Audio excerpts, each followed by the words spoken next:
नमस्कार मैत्रिणींनो, स्वागत आहे तुमचं माझ्या चॅनलवर. आज आपण बोलणार आहोत 3.5 मुहूर्तापैकी एक अत्यंत शुभ मुहूर्त म्हणजे अक्षय तृतीया. या दिवशी आपण जे काही शुभ कार्य करतो याचे फळ आपल्याला अक्षय म्हणजे कधीही न संपणारे मिळते. आजच्या व्हिडिओमध्ये मी तुम्हाला अक्षय तृतीया का साजरा करतात, तिचे महत्त्व काय आणि घरात महालक्ष्मीची साधी पण शास्त्रोक्त पूजा कशी मांडावी याची संपूर्ण माहिती देणार आहे. व्हिडिओ शेवटपर्यंत नक्की पहा. मैत्रिणींनो, अक्षय तृतीयेला धार्मिक आणि अध्यात्म खूप मोठं महत्त्व आहे. अक्षय म्हणजे काय? ज्याचा कधीही क्षय होत नाही, जे कधीही संपत नाही, ते म्हणजे अक्षय. म्हणूनच या दिवशी नवीन कार्याची सुरुवात केली जाते. असे मानले जाते की या दिवशी त्रेतायुगाची सुरुवात झाली होती. भगवान परशुरामाचा जन्मही या दिवशी झाला होता. असे म्हटले जाते की गंगा माता स्वर्गातून पृथ्वीवर याच दिवशी अवतरली होती. दानधर्माचे महत्त्व उन्हाळा असल्याने या दिवशी जलदान, अन्नदान आणि मातीच्या माठाचे दान करणे खूप पुण्याचे मानले जाते. आता आपण पाहूया पूजा कशी मांडायची. पूजा मांडायची जागा आधी स्वच्छ करून तिथे पाटावर लाल किंवा पिवळा कपडा अंथरून घेतला आहे. त्यावर भगवान विष्णू आणि माता महालक्ष्मीचा फोटो किंवा मूर्ती स्थापित केली आहे. तांदळाची रास करून त्यावर तांब्याचा किंवा मातीचा कलश ठेवला आहे. कलशात पाणी, नाणी, सुपारी, फुलं आणि अक्षदा टाकून कलशाला हळदी कुंकवाची 5 बोटे लावली आहेत.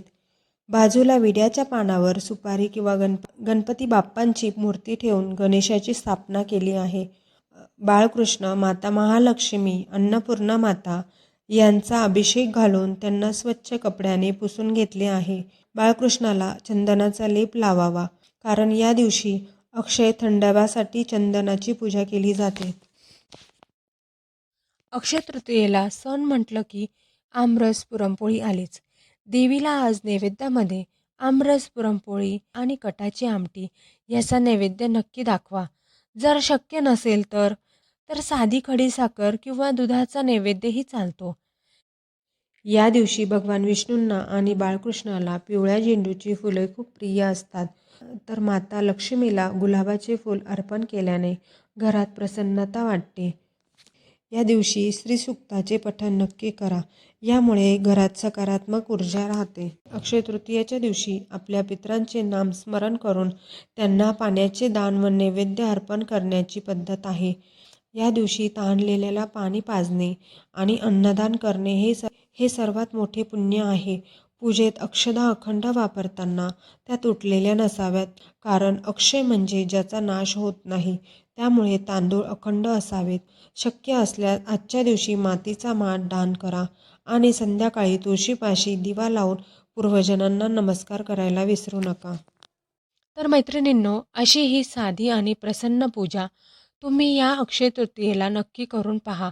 लक्षात ठेवा, पूजा किती मोठी आहे यापेक्षा तुमची श्रद्धा किती मोठी आहे हे महत्त्वाचं आहे. तुम्हा सर्वांना अक्षय तृतीयेच्या खूप खूप शुभेच्छा. व्हिडिओ कसा वाटला हे कमेंटमध्ये नक्की सांगा आणि आपल्या चॅनलला सबस्क्राईब करायला विसरू नका आणि हा व्हिडिओ तुमच्या मित्रमैत्रिणींसोबत शेअर करा. पुन्हा भेटूया अशाच एका नवीन आणि माहितीपूर्ण व्हिडिओमध्ये.